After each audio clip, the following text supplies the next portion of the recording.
Lose 20 to 40 pounds in just 40 days. Call 855-NJ-DIET or NJDiet.com. Listen to AM 560 The Answer online at 560theanswer.com, on the AM 560 mobile app, on your Alexa-powered smart speaker, and on TuneIn, iHeart, and on Odyssey. Now, from the Signature Bank Studios, this is Chicago's Morning Answer with Dan Proft and Amy Jacobson. If you're looking for the latest news, insight into what it means, and the sharpest opinion, there's only one station in Chicago where you can turn, and it's this one. We're AM 560, The Answer.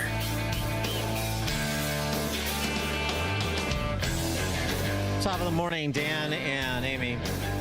On the matter of foreign policy, there was some time spent discussing the various threats Chinese communists pose to this country, but the sparring between the candidates on the stage in Milwaukee last night was really contained to Ukraine and whether or not to continue open-ended support in terms of funding and perhaps more to the Ukrainians in their fight to repel the Russians. And I felt the best on foreign policy in response to Ukraine was Nikki Haley. Doesn't understand is he wants to hand Ukraine to Russia. He wants to let China eat Taiwan. He wants to go and stop funding Israel. You don't do that to friends. What you do instead is you have the backs of your friends. Ukraine is a front line of defense.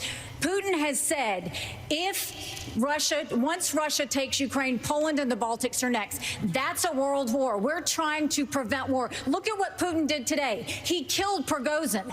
When I was at the UN, the Russian ambassador suddenly died. This guy is a murderer, and you are choosing a murderer over a pro-American country. Yeah, that's the typical sort of phony rhetoric of the neocon, in my view. I'm not saying that we don't support Ukraine, and I'm not saying that we don't provide support to Israel for specific reasons that advance our interests in that region and protect our ally in that region.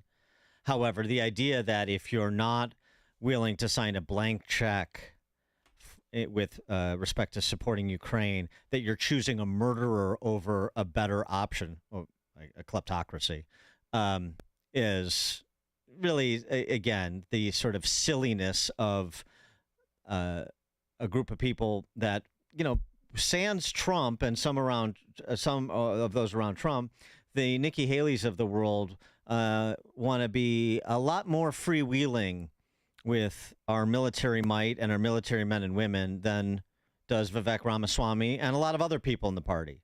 And that doesn't mean you're choosing a murderer over a non-murderer. There are a lot of murderers around the world. You just had an Ecuadorian presidential candidate assassinated. Should we send troops down there?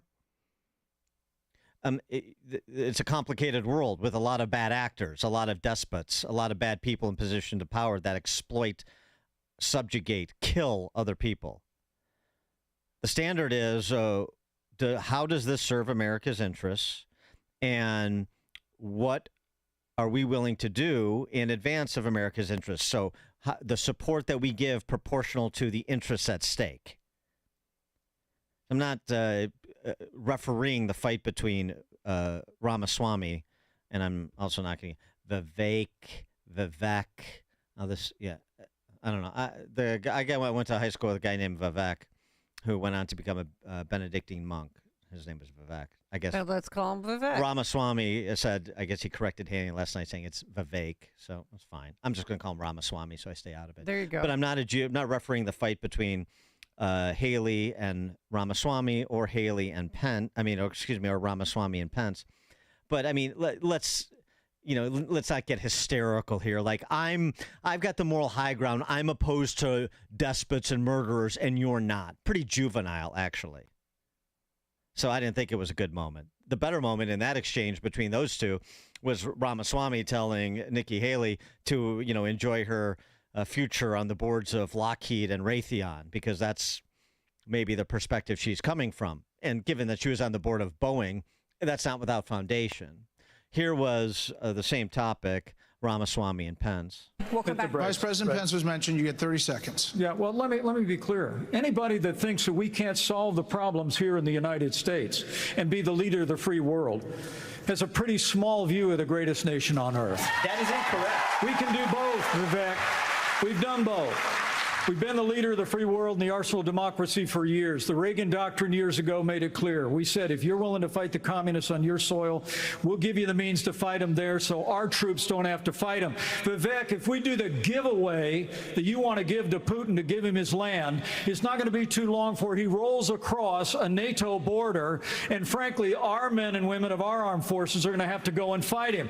I want to let the Ukrainians fight and drive Putin and the Russians back out into Russia. I want to just briefly address Pence. Vice President Pence, I have a newsflash. The USSR does not exist anymore. It fell back in 1990. Did I say the real USSR? threat? You talked about the communists, and the real communists that we have to address right now. Do you not have any idea what Vladimir Putin's aims are? You already spoke. Now I actually have something to say. Vladimir Putin has been saying he wants to reestablish the old Soviet sphere You've made your point, influence. Vice President. I'm sorry if I insulted him by calling him a communist. He is a dictator and a murderer, and the United States of America needs to stand against authoritarianism. So he's also a communist. Putin is. Whatever he calls himself, he was. He was a KGB guy during the Soviet days. So it's sort of that was sort of disingenuous of Ramaswamy, and then Pence did the Nikki Haley. He's a murderer and a thug. Yeah, we know. We have to deal with a lot of murderers and thugs in this world. That's not the issue. That's not the question. Putin's a good guy. We just don't understand him. Nobody's saying that.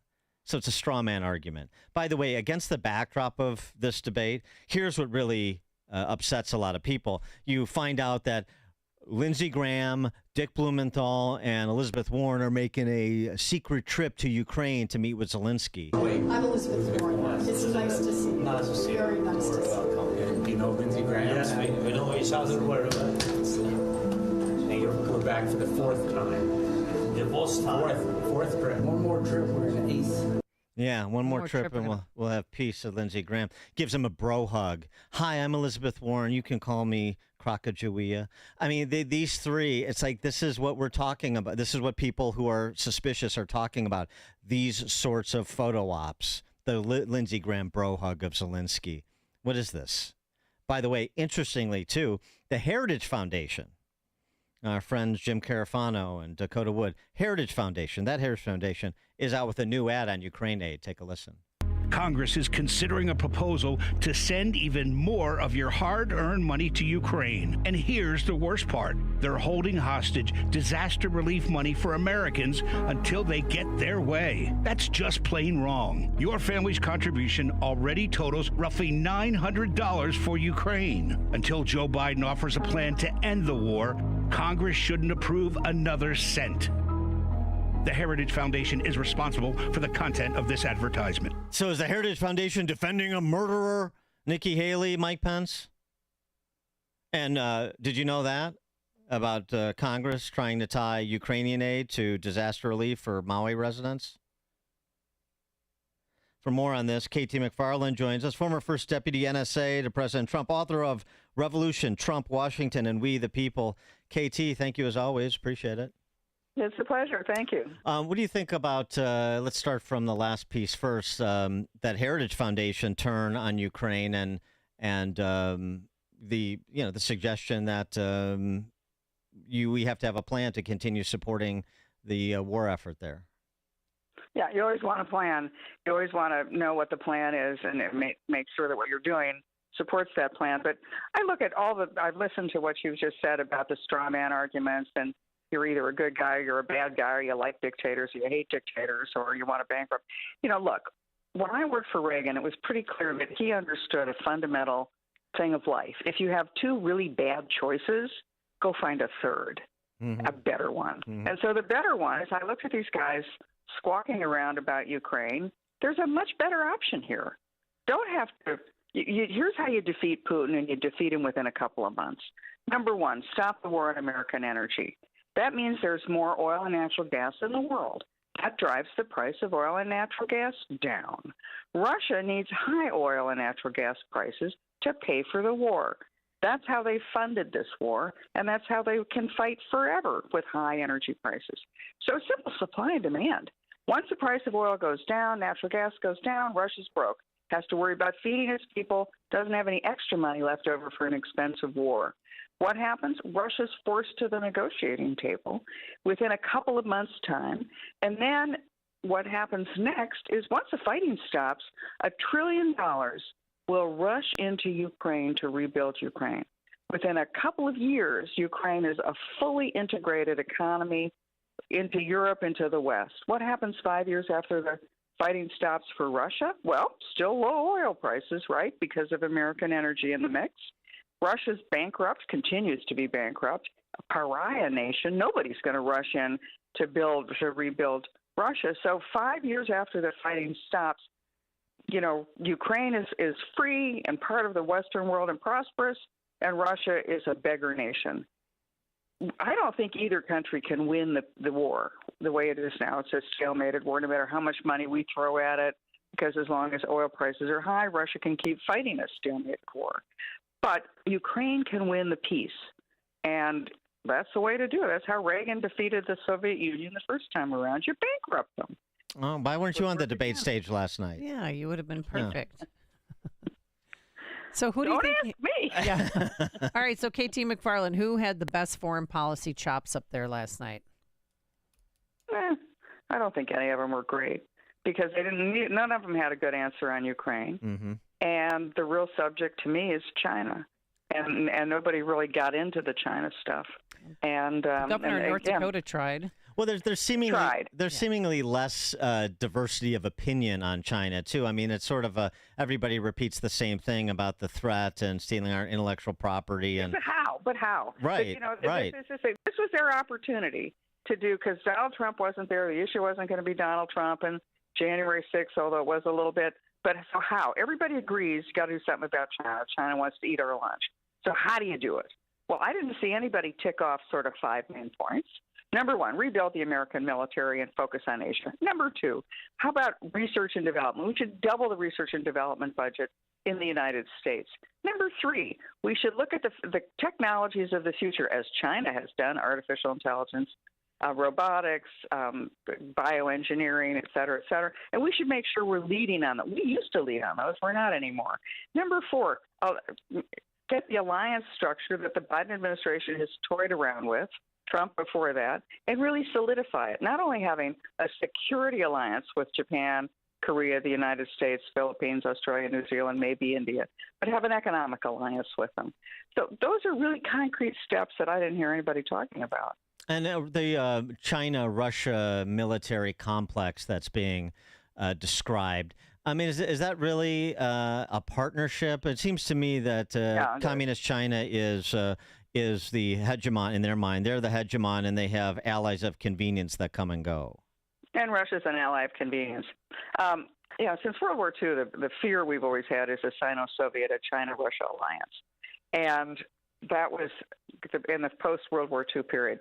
So Nixon's trip to China was to take China out of that equation. So we had to face China, lesser adversary to us, but the Soviet Union remained. Reagan took out the Soviet Union. So then everything's really good. The two are not together. They're not facing forward against us. But now we've managed to get them facing forward against us. And I think my plan, again, to solve the Ukraine war is within a couple of years, Russia is absolutely bankrupt. Russia ends up selling part of Russia, in effect, to China, the eastern side of the Siberian field, and then Russia has energy that it needs. But again, energy is the whole key to everything right now. It's the key to the climate. I do care about the climate. I don't think we're ready for electric cars, to have everybody have an electric car or windmills or solar panels. We might get there someday. We're not there now. So what's the bridge? What is the clean, abundant, cheap, safe energy between now and then? And Nikki Haley pointed out yesterday that EV batteries are mostly made in China.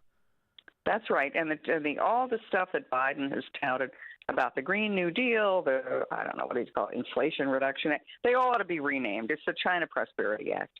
Because all the stuff that goes into the Green New Deal and to build all this is all manufactured in China.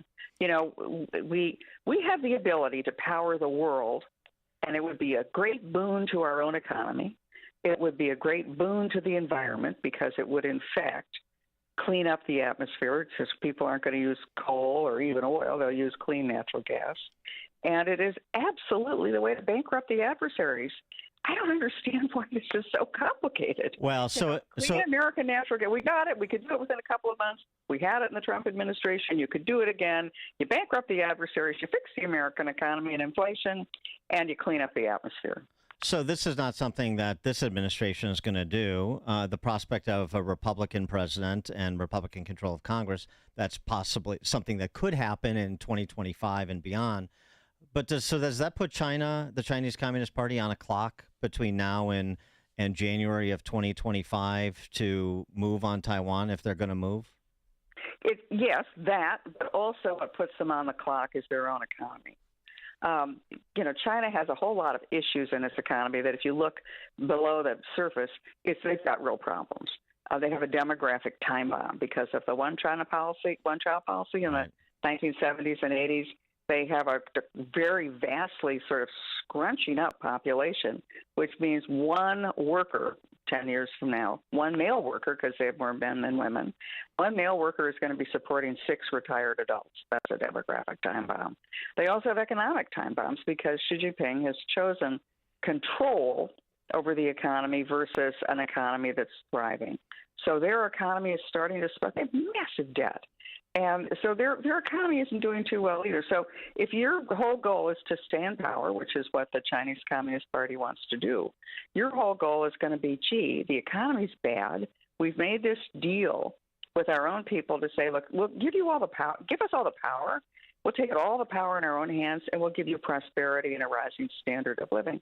If that doesn't work, if the standard of living isn't continuing to rise, then what about all the power? So I think that the Chinese, because of the reasons of the American politics, but also because of their own politics, are going to be looking for a way to rally the people around the flag. And what better way to do it than over Taiwan? KT McFarland, former first Deputy National Security Advisor to President Trump, author of Revolution, Trump, Washington, and We the People. Thank you as always, KT. Appreciate it. Pleasure. Thank you. Thank you as always. And she joined us on our turnkey.pro answer line. The stories you need to know to start your day. This is Chicago's Morning Answer on AM 560. The Answer. You're smart, you're busy, and don't have time to waste on the mainstream media cycle. Salem News Channel breaks that cycle. Topics that matter from hosts worth watching. Dinesh D'Souza, Andrew Wilkow, Brandon Tatum, and more. Open debate and free speech you won't find anywhere else. Salem News Channel, not like the other guys. Watch anytime on any screen, free, 24/7. Find everything you need to know at snc.tv. That's snc.tv. AM 560, The Answer.